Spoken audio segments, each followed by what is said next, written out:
Well, since you pulled that up, do you just want to start off by just describing what that is? Okay, so okay, so this is this is a radiation therapy treatment plan. So what we do is for patients coming in, what we will do is we will design a treatment that is patient specific. So what we do is we learn where the cancer is, and then we also map where all the very sensitive organs are. So in this case we have the spinal cord. What relates to Haley's project is we also map where the parotid glands are, which are the salivary glands. And that patient will receive a treatment designed just for them. So, and all of these things, it's always a balance of giving enough radiation to kill the cancer, but minimizing radiation everywhere else to, essentially to maintain the patient's best quality of life as possible. And this is an example of this. So in this case, I'll just go a little bit higher. In this case, what you can see is we have fairly high levels of dose around. This is our target. These are our targets while we miss areas that we do not want to hit. Essentially, everywhere where the tumor is not, but we take special care around specific organs. Can you just turn off the dose for a second, just to show them?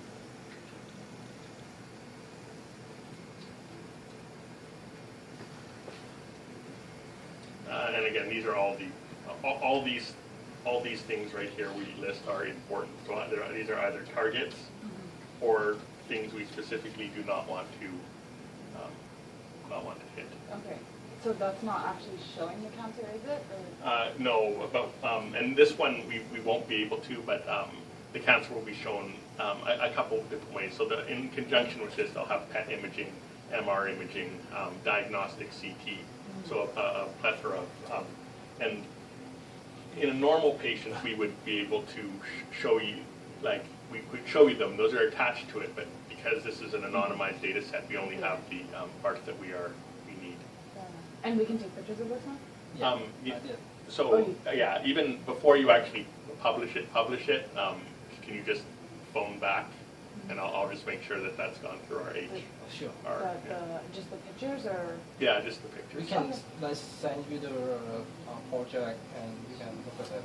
Right. Yeah. And I think that this is okay, like this is an anonymized data set, but I would like to run it through our communications piece. For sure, yeah, for sure. Okay, so just relating to your research, why do you think the saliva aspect is important specifically to that? So a lot of patients that get radiation treatment in the salivary gland region end up with xerostomia, and it's quite, I've been told that it's quite painful. It's difficult to eat, sleep, swallow, speak, just generally uncomfortable for patients. So we thought, or rather, this project was set in motion before I was even here, but I was anxious to get onto it because I felt that there was maybe something that we could do really set of rules to reduce the amount of uncomfort these patients were encountering. Yeah, we actually looked at the first one. Yeah, we were surprised as well. Yeah, some of the images are quite graphic.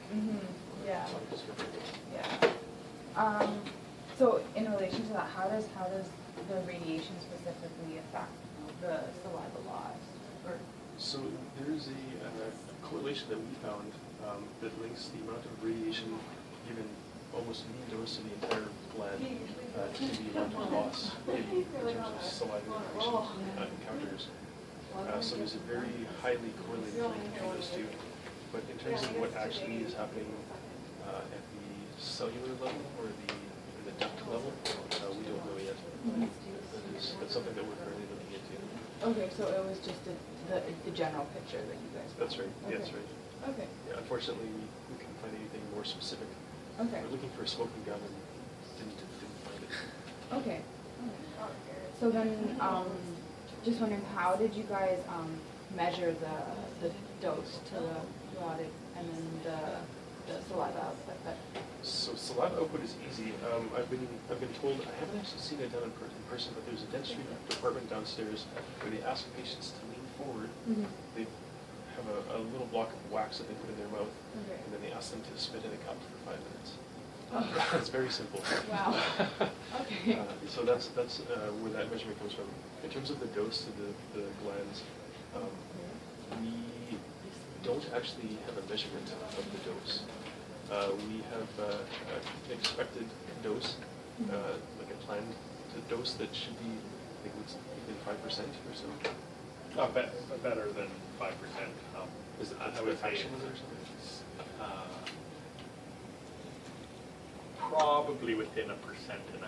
Okay. Of the actual dose. That's right. Okay.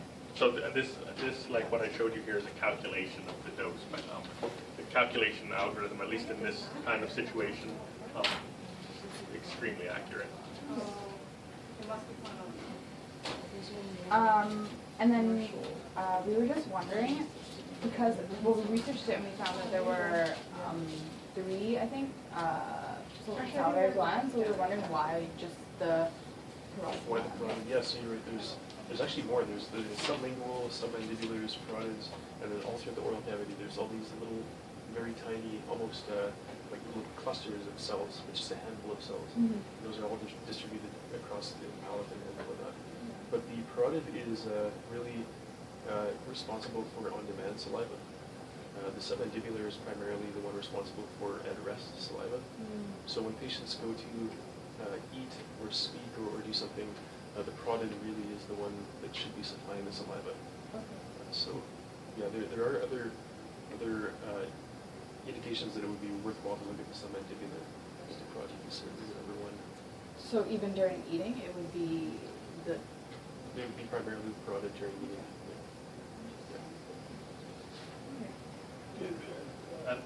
Another main reason it was the easiest one to query.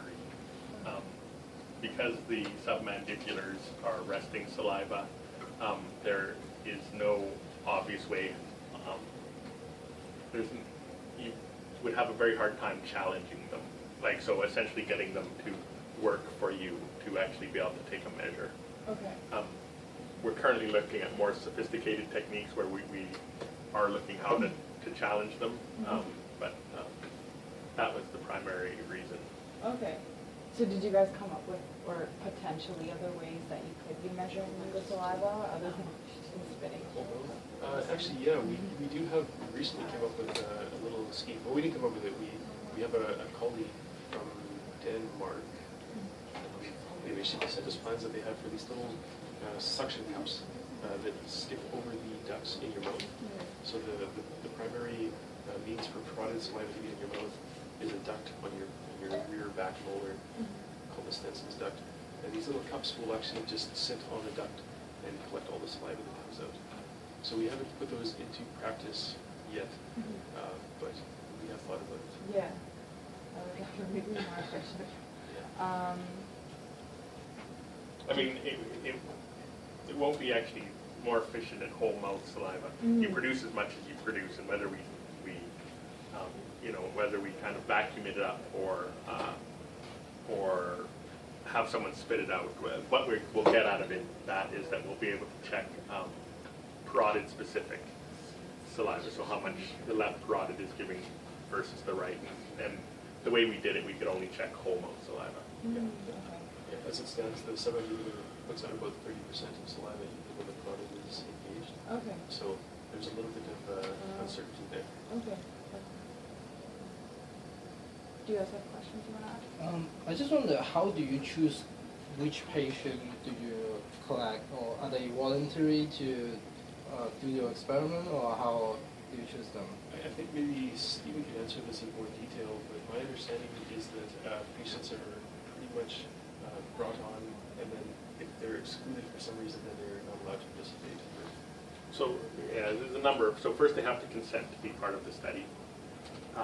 And then after this, what happens is they are excluded depending on what their treatment has. So essentially any kind of thing that might interfere with, with our analysis of the results. So if they've had surgery on one of their carotids, that's out. And if they've had a chemotherapy, that's out. All the things that would essentially would dirty, like muddy up the waters for what we want to see.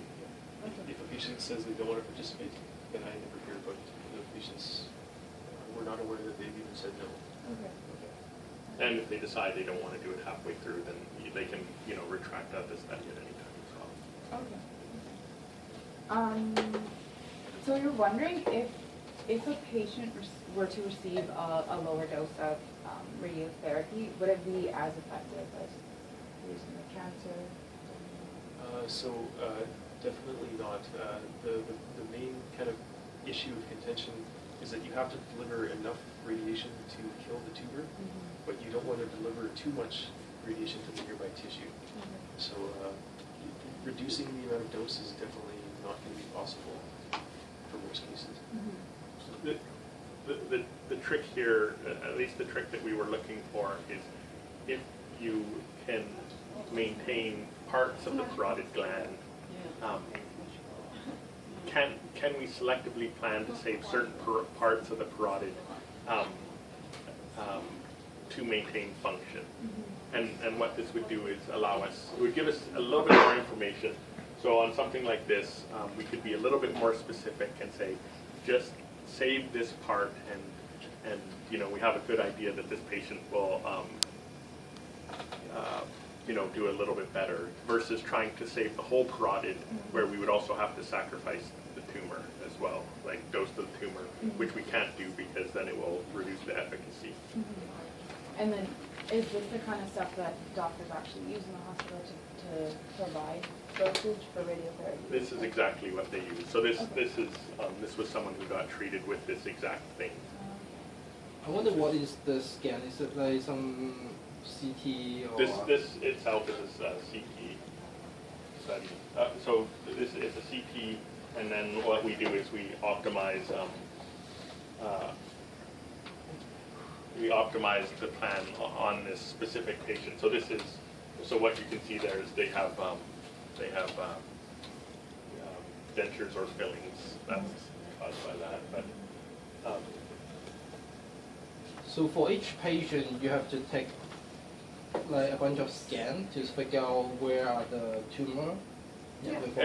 Every treatment we do is different. Everyone is for that exact patient at their time. So it's a bunch, like it's this with some functional imaging on top of it, and then the radiation oncologist will also what they'll contour is nodal volumes, places where the cancer might go or where it's likely to travel. But every treatment is for that patient.